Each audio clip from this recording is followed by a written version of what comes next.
Abra sua Bíblia na carta aos Hebreus, no capítulo 2, no versículo 14, nós vamos ler até o verso 17. Hebreus capítulo 2, do verso 14 ao verso 17. Os irmãos acharam? A palavra de Deus diz: visto, pois, que os filhos têm participação comum de carne e sangue, destes também ele igualmente participou, para que por sua morte destruísse aquele que tem o poder da morte, a saber, o diabo, e livrasse todos que, pelo pavor da morte, estavam sujeitos à escravidão por toda a vida. Pois ele, evidentemente, não socorre anjos, mas socorre a descendência de Abraão. Por isso mesmo convinha que em todas as coisas se tornasse semelhante aos irmãos, para ser misericordioso e fiel, sumo sacerdote nas coisas referentes a Deus e para fazer propiciação pelos pecados do povo. Graças a Deus.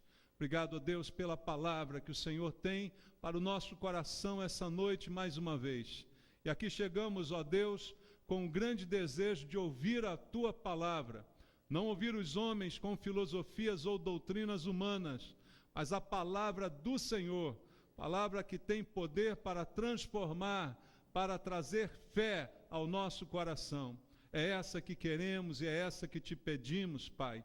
E eu coloco a minha vida em Tuas mãos e peço Tua misericórdia, Tua graça sobre mim e a unção do Teu Espírito, para que no poder de Deus, no poder do Espírito Santo, a Tua palavra seja ministrada, quebrando as barreiras do coração, as barreiras de entendimento, as distrações, para que todos nós possamos ouvir a voz do Senhor nesse lugar. Eu te peço isso em oração com os meus irmãos, em nome de Jesus. Amém. Podem sentar, queridos. Amados, esse texto do autor de Hebreus nos deixa uma palavra preciosa a respeito da salvação em Jesus Cristo. É o assunto central dessa palavra. E algo que talvez as pessoas não entendam, especialmente aquelas que não conhecem a Bíblia, nem conhecem a Cristo, é porque nós cristãos falamos tanto a respeito da morte de Jesus, a respeito do fato de Cristo ter morrido por nós. Talvez na mente de uma pessoa que ainda não crê, isso soe um pouco estranho. Por que Cristo morreu por mim? O que eu fiz? Qual o mal que eu fiz para que Ele tivesse que morrer por minha causa? Que benefícios uma morte pode trazer? Não haveria uma outra maneira de Deus nos abençoar? Então isso pode ser uma dúvida no coração de muitas pessoas, mas a Bíblia responde para nós o que a morte de Cristo pode fazer por nós, o que ela realmente fez por toda a humanidade, para todo aquele que nele crê, como diz a palavra de Deus em João 3,16, porque Deus amou ao mundo de tal maneira que deu seu Filho unigênito, para que todo aquele que nele crê não pereça, mas tenha a vida eterna. Esse versículo por si só é quase que autoexplicativo a respeito dos benefícios da morte de Cristo. Mas há benefícios reais que a Bíblia traz para nós, e nesse texto nós vamos ver alguns que são aqui mostrados na palavra que nós acabamos de ler. Veja o que diz o versículo 14. Visto, pois, que os filhos têm participação comum de carne e sangue, destes também ele igualmente participou, para que, por sua morte, destruísse aquele que tem o poder da morte, a saber, o diabo. O que a Bíblia está dizendo a respeito da morte de Cristo neste versículo? Que por sua morte, a morte de Jesus, ele destruiu aquele que tinha poder sobre a morte. Veja, o pecado entrou no mundo quando o homem desobedeceu, quando o homem se recusou a obedecer a Deus e decidiu, não mais ouvir a sua voz, não mais viver em obediência. E com o pecado, a Bíblia diz, entrou também a morte. E a partir desse momento, todo ser humano foi condenado à morte, como diz a Bíblia. Mas a palavra de Deus diz para nós, lá no Evangelho de João, eu quero ler contigo, Evangelho de João, capítulo 1, versículo 1 até o versículo 3, no início do Evangelho de João, está escrito assim: no princípio era o Verbo, e o Verbo estava com Deus, e o Verbo era Deus. Ele estava no princípio com Deus. Todas as coisas foram feitas por intermédio dele, e sem ele, nada do que foi feito se fez. De quem a Bíblia está falando? De Jesus, o Verbo de Deus. Estava no princípio com Deus. Jesus não foi criado por Deus quando nasceu da Virgem Maria, mas diz a Bíblia que ele é pré-existente, estava no princípio com Deus. Todas as coisas foram criadas por ele e por intermédio dele, diz a palavra de Deus. Mas este Verbo, a Bíblia diz que ele se fez carne e habitou entre nós. Exatamente como Hebreus diz no versículo 14. Os filhos têm participação comum de carne e sangue. Quer dizer o quê? Que nós temos carne, temos sangue, somos filhos, temos herança desta carne e deste sangue dos nossos pais e assim continuamos a viver. E ele diz então que igualmente também Jesus participou dessa carne, desse sangue, ou seja, se tornando ele, que era Deus, carne, habitou entre nós para destruir o poder daquele que tinha autoridade sobre a morte, o diabo. Essa autoridade chegou no momento que o homem de carne e sangue desobedeceu.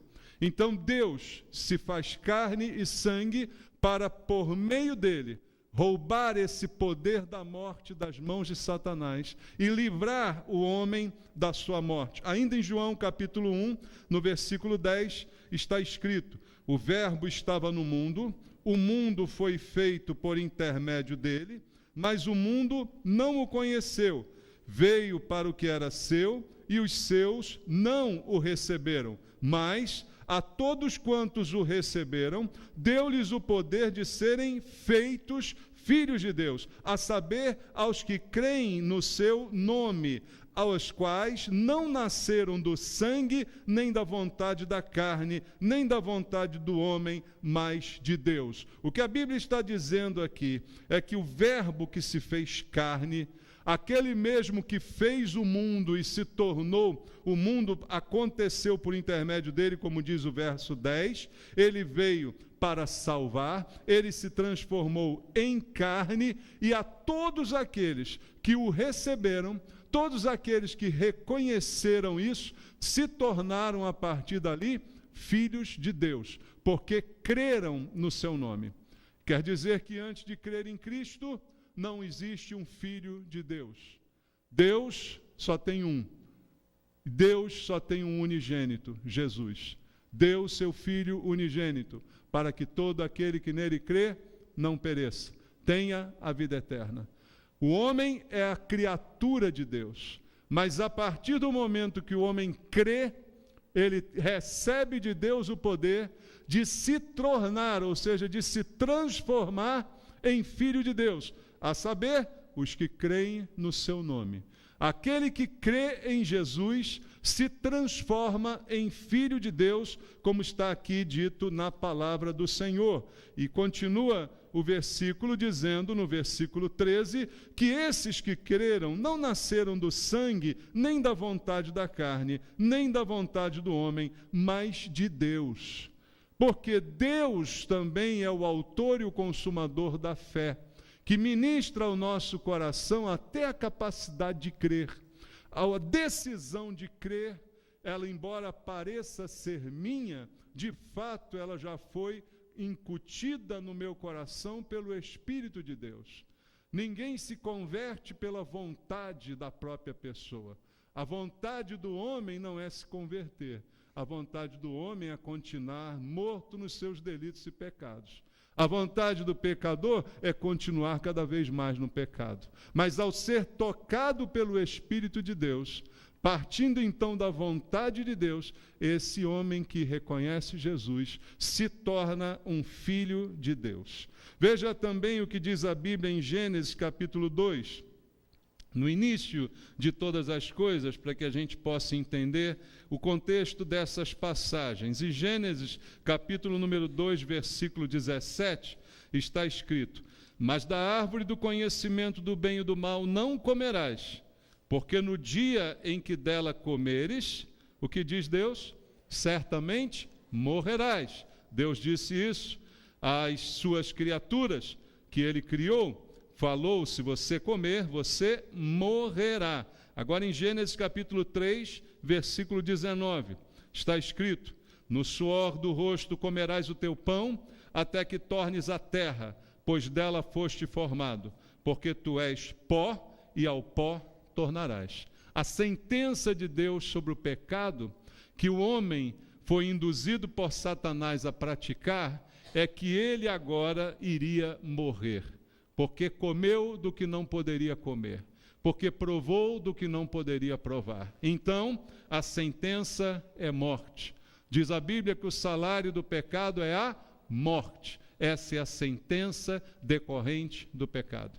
A influência de Satanás está diretamente atrelada neste texto, ao proporcionar ao homem e à mulher a ideia, o desejo de realmente pecar e desobedecer a Deus. Então, desde o Éden, o diabo tem trazido morte. A Bíblia diz claramente que esse é o seu propósito. Abra em João capítulo 10, versículo número 10. Também um texto que todos conhecem com certeza. O ladrão vem somente para roubar, matar e destruir. Eu vim para que tenham vida e a tenham em abundância. O ladrão, Satanás, veio para roubar, matar e destruir. Desde quando? Desde o princípio. Desde o primeiro contato com o homem, o seu propósito era roubar, matar, destruir. Roubar a comunhão que eles tinham com Deus, matar as suas vidas, destruir todo o plano de Deus para aquela geração. Esse é o propósito de Satanás desde o início, desde Gênesis, como nós lemos aqui. Ele veio para isso, mas Jesus diz no mesmo texto: mas eu vim para que vocês tenham vida. Eu vim para que tenham vida e a tenham em abundância. Então, o que Jesus veio fazer pelo homem? Ele veio trazer vida, através da sua própria morte, da sua própria entrega. O diabo tem feito isso todo esse tempo. Tem matado, tem roubado e tem destruído de todas as formas que você possa imaginar. Ele é bem criativo, entre aspas, nesse sentido, para produzir meios de destruir o homem, de destruir a humanidade, as famílias, e todas as coisas ele tem feito para isso, através da sua atuação nas diversas áreas que nós conhecemos, a cada um segundo o desejo do próprio coração. Ele vai oferecendo a cada um aquilo que ele sabe será sedutor para aquela pessoa. E assim tem roubado, matado, destruído, através das drogas, do crime, da violência, do adultério, de tantas coisas que nós conhecemos, tirando a alegria, tirando a pureza, tirando a comunhão com Deus. Diz a Bíblia que antes do homem pecar, Adão conversava com Deus diariamente. Diariamente, Deus conversava com Adão.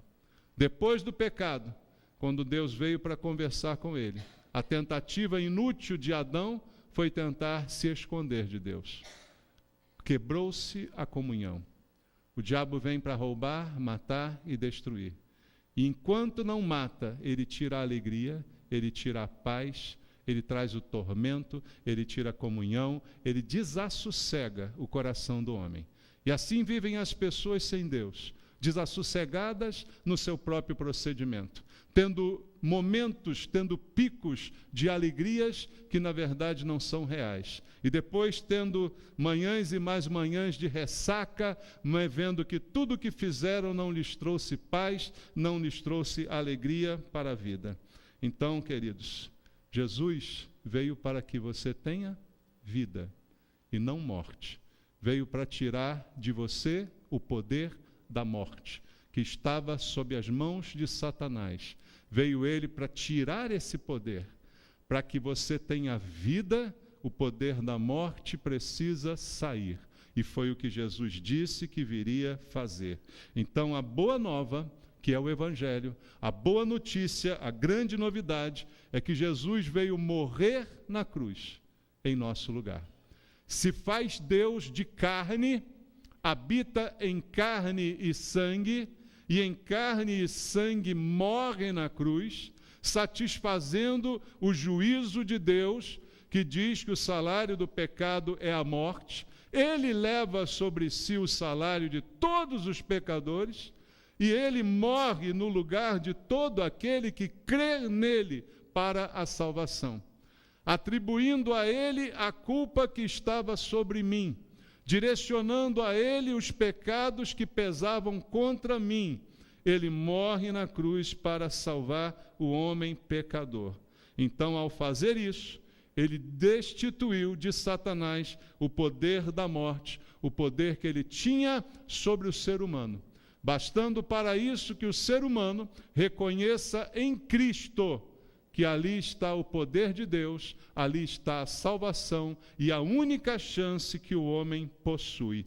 Veja também o que diz a Bíblia em 1 aos Coríntios, no capítulo 15, 1 aos Coríntios, capítulo 15, versículo 54 ao versículo 57, diz a Bíblia: e quando este corpo corruptível se revestir de incorruptibilidade, e o que é mortal se revestir de imortalidade, então se cumprirá a palavra que está escrita: tragada foi a morte pela vitória. Onde está, ó morte, a tua vitória? Onde está, ó morte, teu aguilhão? O aguilhão da morte é o pecado, e a força do pecado é a lei. Graças a Deus que nos dá a vitória, por intermédio de quem? Nosso Senhor Jesus Cristo. Paulo diz: a morte foi derrotada, porque nós podemos vencer a morte através do nosso Senhor Jesus Cristo. Tragada foi a morte pela vitória. Vitória de quem? Minha? Sua? Não. Vitória de Cristo. Ele triunfou na cruz. A Bíblia diz que ele teve triunfo na cruz. Embora à vista do homem natural, a cruz pareça um fracasso, a cruz pareça uma perda, uma derrota, uma humilhação, mas o que a Bíblia diz é que lá ele venceu. E ao vencer na cruz, destituiu de Satanás o poder sobre a morte. Por isso disse Jesus que agora aquele que nele crê não morrerá eternamente. E todo o que vive e nele crê vai viver para sempre. O Senhor Jesus venceu na cruz. A cruz não é um símbolo de derrota, mas um símbolo de vitória. A vitória de Cristo se deu na cruz. E essa vitória se estende a nós. Veja o que diz a Bíblia em Apocalipse, capítulo número 1, versículo 17 e 18. Veja o que está escrito, Apocalipse 1, 17. Quando o vi, João falando, caí a seus pés como morto. Porém ele pôs sobre mim a mão direita, dizendo: não temas, eu sou o primeiro e o último, e aquele que vive. Estive morto, mas eis que estou vivo pelos séculos dos séculos. E agora veja, e tenho as chaves da morte e do inferno. Olha o que Jesus diz a João, quando revela a ele o livro do Apocalipse: eu vivo para sempre, e tenho nas minhas mãos a chave da morte e do inferno. A autoridade conquistada na cruz. Por isso Satanás fez de tudo para não levá-lo para a cruz. fez de tudo para que ele desistisse do propósito de Deus. Ao tentá-lo no deserto, ofereceu tudo de bom que ele poderia ter. Ainda na noite em que ele é traído e sabe que vai morrer, onde ele chora e sua sangue, como diz a Bíblia, Satanás fez de tudo para demovê-lo do seu propósito. Mas Jesus disse: ninguém tira a minha vida de mim, eu a dou pelo resgate do mundo inteiro. Ninguém tirou a vida de Jesus, ele deu a sua vida. E ele fez isso e cumpriu até o final, para hoje ter nas mãos, como diz a Bíblia, as chaves da morte e as chaves do inferno.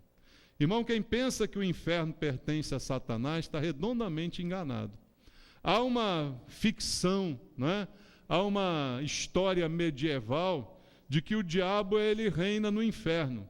E quando alguém chegar no inferno, tem que prestar conta ao diabo, tem que conversar com o diabo, tem que ver o que o diabo vai ter para ele. Isso é fantasia da cabeça das pessoas. O diabo não é o dono do inferno, ele não reina no inferno, ele não tem poder no inferno, ele não tem funcionário no inferno, ele não fica lá sentado numa mesa, né, com os funcionários, não. O inferno pertence a Deus, irmãos. Mas ele foi preparado para Satanás, seus demônios e para todo aquele que não quer de graça os benefícios que a morte de Cristo pôde trazer.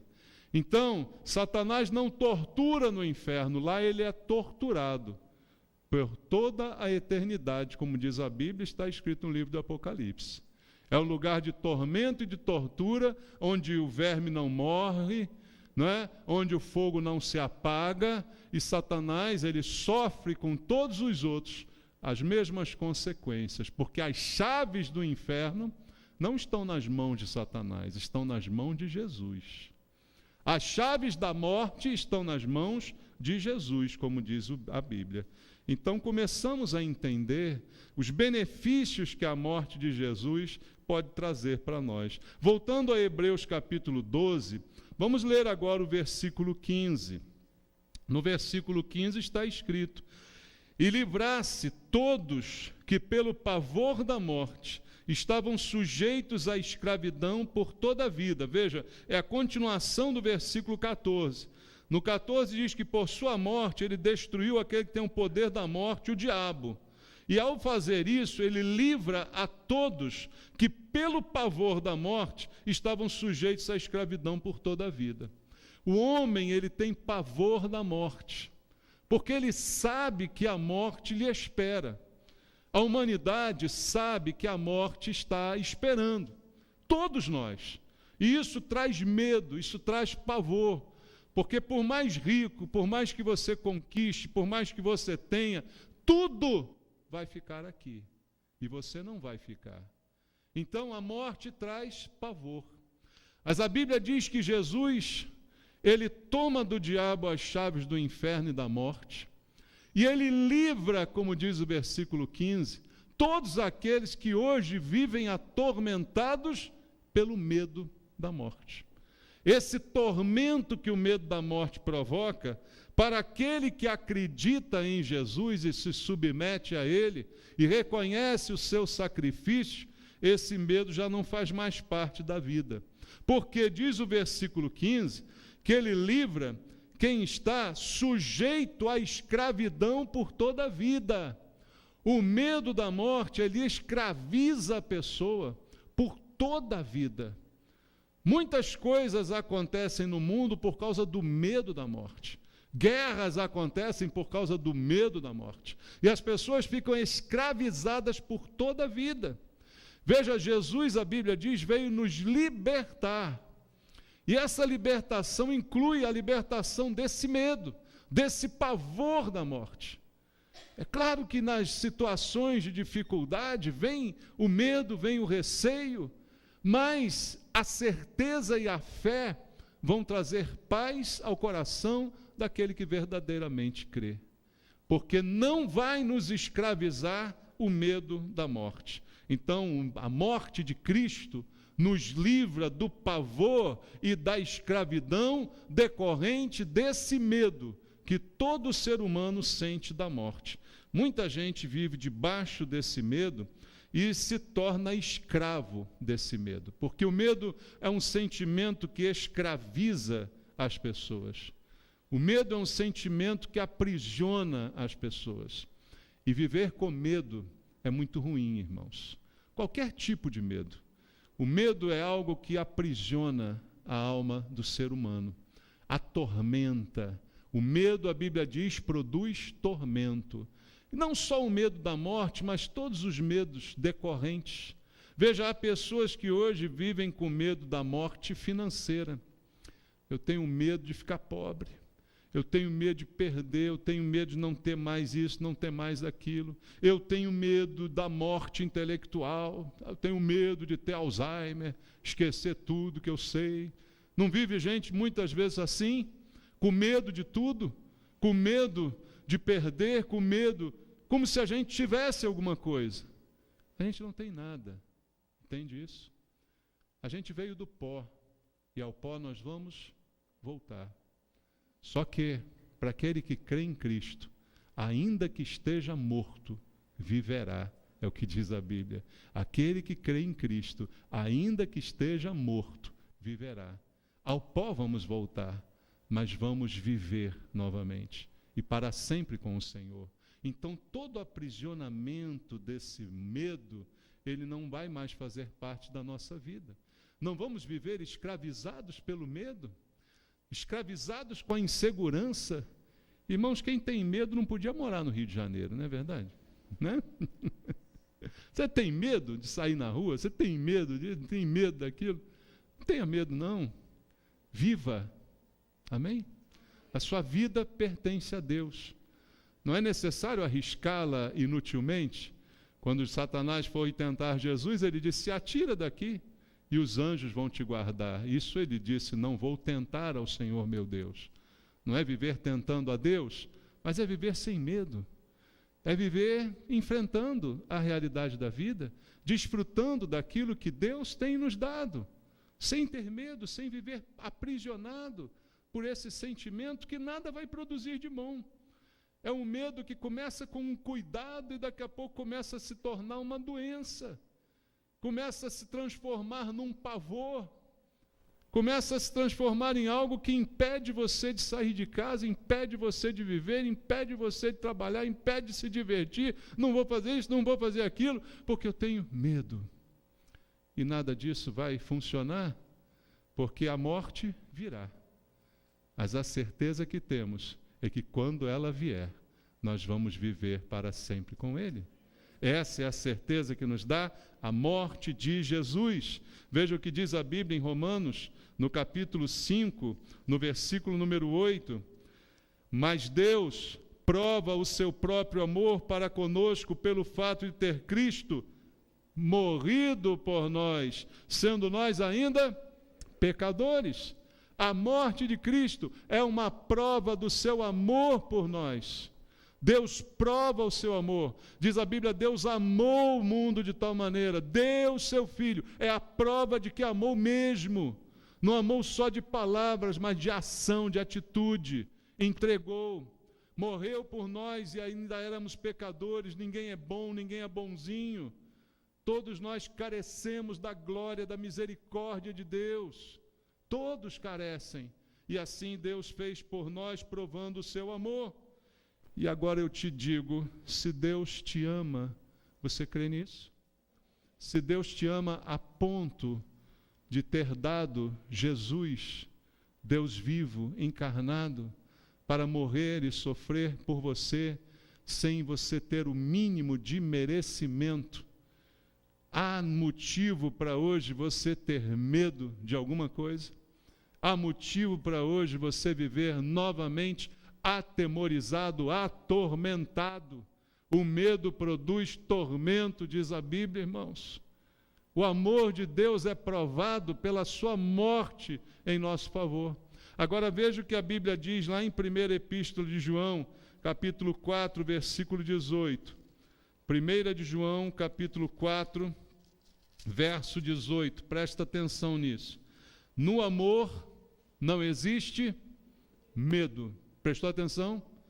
No amor não existe medo. Antes, O perfeito amor lança fora o medo. Aonde eu encontro o perfeito amor? Eu encontro numa pessoa, eu encontro num... Como é que chama quando você encontra alguém que é a sua cara metade, né? Como é que chama? Alma gêmea. Eu encontro esse amor em alguém. Há alguém que consiga me dar um perfeito amor? Algum de nós é capaz de perfeitamente amar alguém? Algum de nós é capaz de exercer um perfeito amor? Não. O perfeito amor vem de Deus. Foi exercido por Deus, foi provado por Deus pela morte de Cristo em nosso favor. E a Bíblia diz que o perfeito amor, o que ele faz? Lança fora o medo. O medo vai embora, porque eu fui amado com um perfeito amor. Tenho esse perfeito amor sobre a minha vida. Foi provado esse amor através da morte de Jesus Cristo. E o texto continua dizendo, ora, o medo produz tormento. Logo, aquele que teme não é aperfeiçoado aonde? No amor. Não é compatível temer as coisas, o mundo, as situações, se eu estou debaixo do amor de Deus. Se isso acontece, eu vivo em tormento, eu não vivo em paz, não tenho alegria. E isso então faz com que eu não possa experimentar essas coisas maravilhosas que Deus preparou para mim. Eu não sou aperfeiçoado no amor. Se interrompe esse processo de melhoria contínua da minha vida, porque deixei o medo dominar o meu coração. E o medo, seja ele do que for, como eu disse, o da morte, o mais evidente de todos, mas de todas essas mortes que eu citei e mencionei aqui para você, todas essas se manifestarem, se esse medo chegar, imediatamente eu paro de ser aperfeiçoado, entro em tormento e atormentado eu fico, como diz a Bíblia, aprisionado. Aprisionados, voltando lá a Hebreus, estavam sujeitos à escravidão por toda a vida. O medo da morte, o pavor da morte, sujeitou a humanidade à escravidão por toda a existência. Mas Jesus, ao tomar a morte, Jesus, ao assumir com a sua morte o nosso lugar, ele levou embora esse medo da morte e trouxe liberdade, também não apenas por um tempo, mas pela vida inteira. Da mesma forma que eu era escravo pela vida inteira, agora eu sou livre pela vida inteira. Então, aquele que Cristo liberta, verdadeiramente é livre. Se, pois, o Cristo vos libertar, verdadeiramente sereis livres, diz a Bíblia. Assim devemos viver nós, que fomos libertos por Cristo. Livres, nada mais deve nos aprisionar. Nenhuma prisão mental, nenhuma prisão espiritual, nenhum medo, nenhum pavor de coisa alguma, porque fomos libertos por Deus, de todo e qualquer tipo de escravidão. Veja, queridos, quando Marta, irmã de Maria, chorava pela morte do irmão Lázaro, Jesus mostrou a ela que ela não precisava temer a morte. E ele trouxe uma das palavras mais lindas que estão escritas aí na sua Bíblia, em João, no capítulo número 11, no versículo 25 e no versículo 26. Diz assim, disse-lhe Jesus, eu sou a ressurreição e a vida. Quem crê em mim, ainda que morra, viverá. E todo o que vive e crê em mim, não morrerá eternamente. Parou aí? Não. Tem mais uma pergunta. Qual é a pergunta? Crês isto? Uma coisa é Jesus dizer, outra coisa sou eu acreditar. Ele disse a Marta, que chorava pelo seu irmão morto, ele trouxe uma palavra de consolo ao seu coração. Ele disse, eu sou a ressurreição e a vida. Quem crê em mim não morrerá. Ainda que morra, viverá. E todo que vive e crê em mim não morrerá eternamente. Mas você crê nisso? Essa é a questão. O que a palavra está nos dizendo são afirmações da parte de Deus. O problema não é Deus afirmar, o problema sou eu crer. esses benefícios, essa liberdade, ser livre da escravidão, tudo isto está condicionado a essa pequena pergunta que ele faz a Marta: creis isto? Você acredita no que eu estou dizendo? Você acredita que eu tenho poder sobre a morte? É essa questão que fica para nós essa noite, irmãos. Abra a Bíblia no Salmo 124, no versículo 6 ao versículo 8. No Salmo número 124, do verso 6 ao verso 8, há uma declaração aqui a respeito de Jesus, embora seja o salmo bem anterior a ele. Salmo 124, verso 6 diz: bendito o Senhor, que não nos deu por presa aos dentes deles, salvou-se a nossa alma, como um pássaro do laço do passarinheiro. Quebrou-se o laço e nós nos vimos como? Livres, diz o Senhor. O nosso socorro está em o nome do Senhor, Criador do céu e da terra. Ele nos deixou livres. Nosso socorro vem do Senhor. Não há razão mais para viver atormentado. Não há razão mais para viver escravizado. A questão é, a palavra está aqui. Creis isto? É a pergunta. E para a gente completar, volta lá no texto, em Hebreus, capítulo 2, e vamos ler o versículo 17 desse texto que a gente estava lendo. Diz: por isso mesmo convinha que, em todas as coisas, se tornasse semelhante aos irmãos, para ser misericordioso e fiel, sumo sacerdote nas coisas referentes a Deus, e para fazer propiciação pelos pecados do povo. A morte de Jesus tornou Jesus o sumo sacerdote, como diz o versículo 17. E qual é a função do sumo sacerdote? O que a Bíblia fala a respeito dessa posição? Ele se torna semelhante aos irmãos, misericordioso, fiel, sumo sacerdote nas coisas referentes a Deus, para fazer propiciação pelos nossos pecados.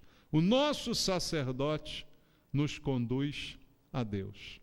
É o caminho pelo qual o homem chega a Deus. Ele mesmo disse: eu sou o caminho, a verdade e a vida. Que caminho é esse que eu preciso? O caminho para voltar para Deus. Porque pelos meus caminhos eu me afastei cada vez mais de Deus. Mas só há um caminho de volta. Caminhos existem muitos para longe, mas para a volta só tem um. Quem é o caminho? Jesus. O caminho, a verdade, a vida. Tudo no singular. É único, um único caminho. E ele é o caminho que me leva a Deus. Essa é a função do sacerdote. Se você abrir comigo a Bíblia em 1 Timóteo capítulo 2, versículo 5 e versículo 6, 1 Timóteo capítulo 2, versos 5 e 6, está escrito: porquanto há um só Deus e um só mediador entre Deus e os homens. Quem? Cristo Jesus, homem, o qual a si mesmo se deu em resgate por todos, testemunho que se deve prestar em tempos oportunos. Um só mediador entre Deus e os homens. Um só caminho de volta para Deus. Ele a si mesmo se deu para se tornar esse caminho pavimentado pelo qual podemos voltar para Deus. Porque de Deus o homem estava separado desde o seu pecado. Ele é o único mediador. Isso quer dizer também, queridos, abrindo um parêntese, que não há outro a quem eu possa interceder. Não há outro a quem eu possa pedir, não há outro a quem eu possa falar em nome de Deus ou para chegar a Deus. Não há ninguém. O único mediador, quem é? Jesus. O único caminho, quem é? Jesus também. Por isso ele é o sumo sacerdote. Mas a Bíblia diz que ele era semelhante ao sumo sacerdote na sua função, no que se refere à sua função. Essa era a função do sumo sacerdote no templo antigamente. Mas Jesus se diferencia do sumo sacerdote porque o texto no versículo 17 diz que ele era fiel. O texto no versículo 17 diz que ele era misericordioso, algo que normalmente o sacerdote humano não conseguia ser. Então ele é fiel, ele é misericordioso, porque ele sabe que se tornou semelhante a nós. Ele se fez carne. Deus se fez carne para sentir o que se sente na carne. Para poder sentir o que um homem sente, Deus se fez carne. Então, como diz a palavra de Deus no verso 17, convinha que em todas as coisas se tornasse semelhante aos irmãos.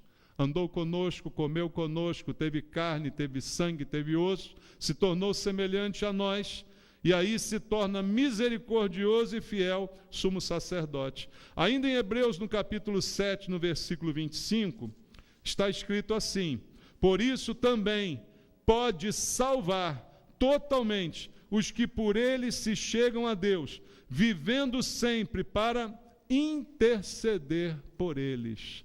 O sumo sacerdote Jesus, hoje ainda, salva e intercede por nós.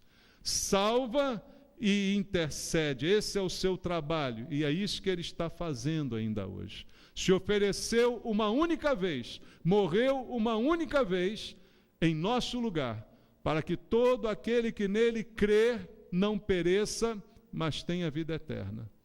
Mas a pergunta é, a que ele fez a Marta: você crê nisso? Você acredita nisso?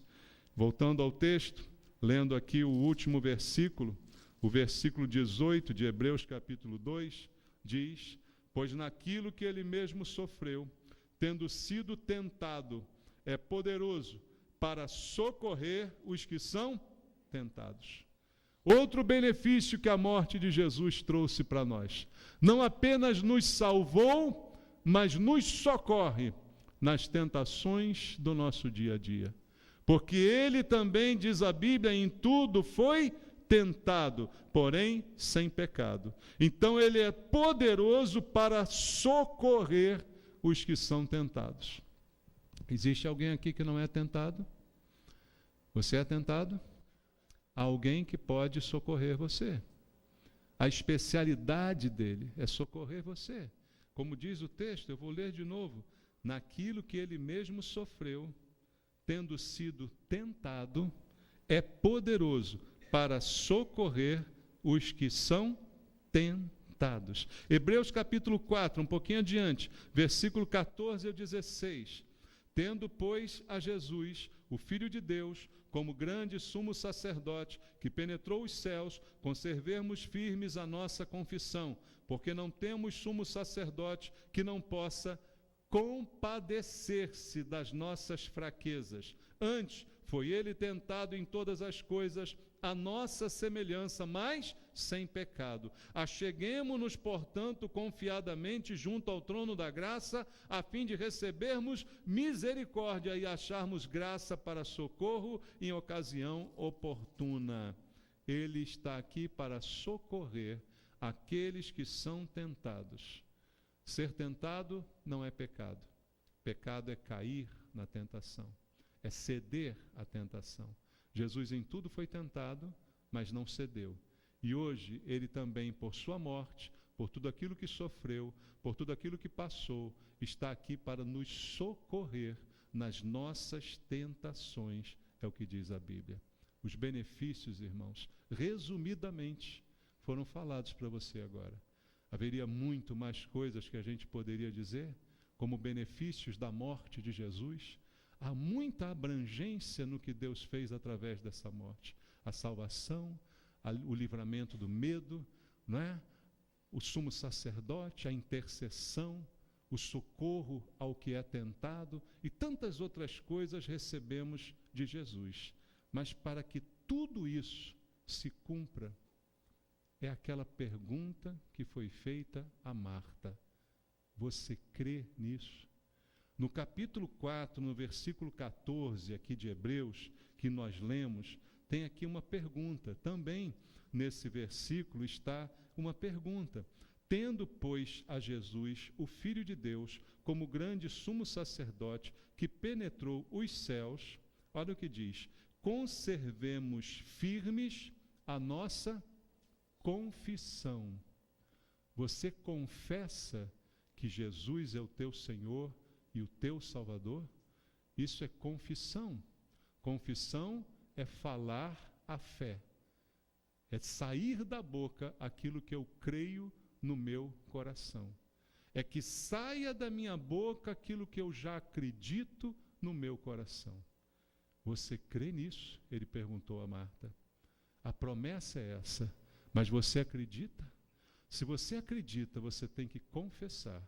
E se você confessa, como diz a Bíblia, essa confissão é para toda a sua vida. Não é para um momento de emoção, mas é uma confissão para você manter firme até o final da sua existência. Mantemos firmes a nossa confissão. Mas primeiro, tem que existir a confissão. Primeiro, ela precisa ser verbalizada. O último versículo que eu deixo para você é falando sobre essa confissão. Em Romanos, no capítulo 10, versículo 8, a palavra de Deus, ela diz, até o versículo 11, porém que se diz, a palavra está perto de ti, na tua boca e no teu coração. Isto é a palavra da fé que pregamos. Se com a tua boca confessares Jesus como Senhor e em teu coração creres que Deus o ressuscitou dentre os mortos, serás salvo. Porque com o coração se crê para a justiça, mas com a boca se confessa a respeito da salvação. Eu creio com o coração e isso sai pela minha boca. A Bíblia diz, a boca fala do que o coração está cheio.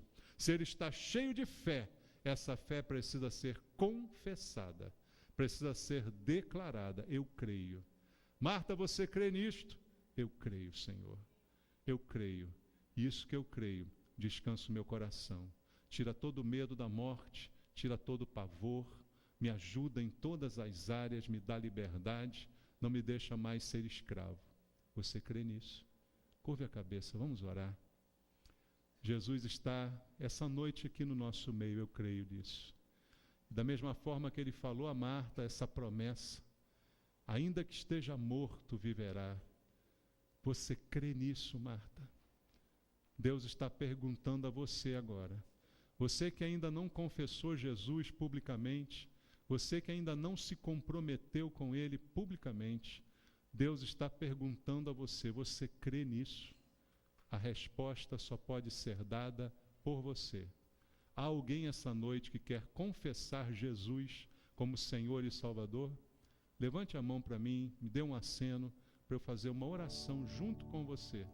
Há alguém querendo confessar Jesus, querendo expelir pela boca aquilo que crê no seu coração? Há alguém? Não? Amém. Glória a Deus por todas as coisas. Mas você que crê, mantenha firme essa confissão.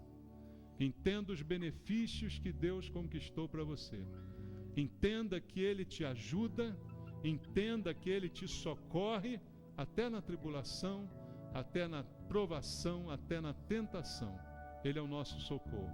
A Ele toda a honra e toda a glória. Senhor, em nome de Jesus, eu te agradeço pela tua palavra que foi ministrada aos nossos corações, que ela cumpra o teu propósito de nos encher de fé, de confiança, de renovar, de alimentar a nossa fé, Senhor, para que nós possamos vencer todas as lutas e tribulações, para que possamos permanecer firmes e inabaláveis, mantendo a nossa confissão daquilo que cremos, daquilo que acreditamos com todo o nosso coração.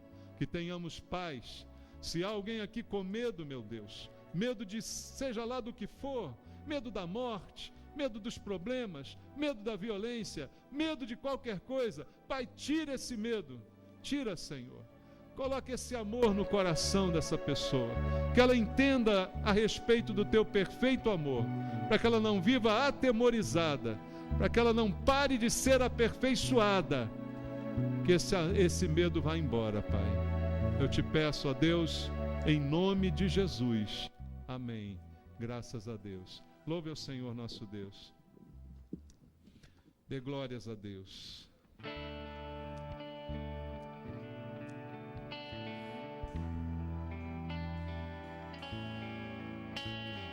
Glória para sempre ao Cordeiro de Deus, a Jesus o Senhor, ao Leão de Judá, a raiz de Davi, que venceu e o livro abrirá.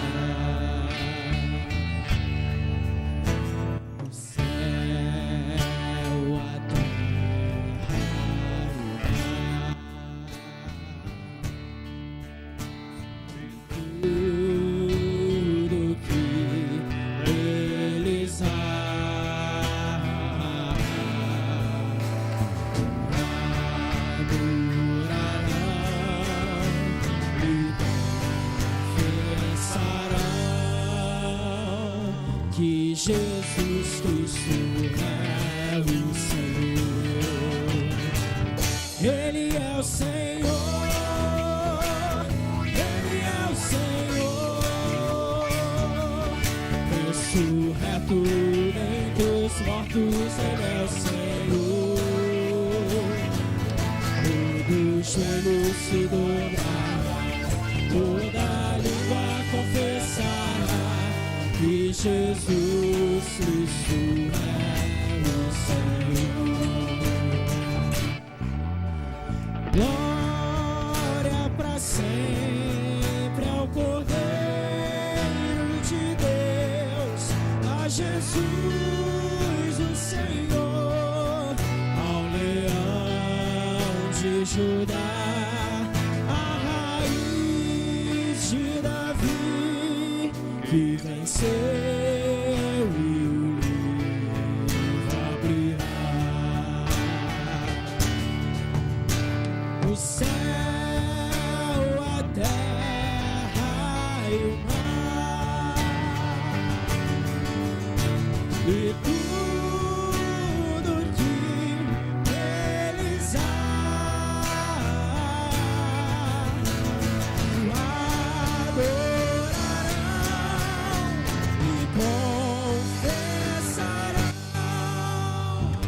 Jesus Cristo é o Senhor, Ele é o Senhor, Ele é o Senhor, ressurreto dentre os mortos, Ele é o Senhor, todo joelho se dobrará, toda língua confessará que Jesus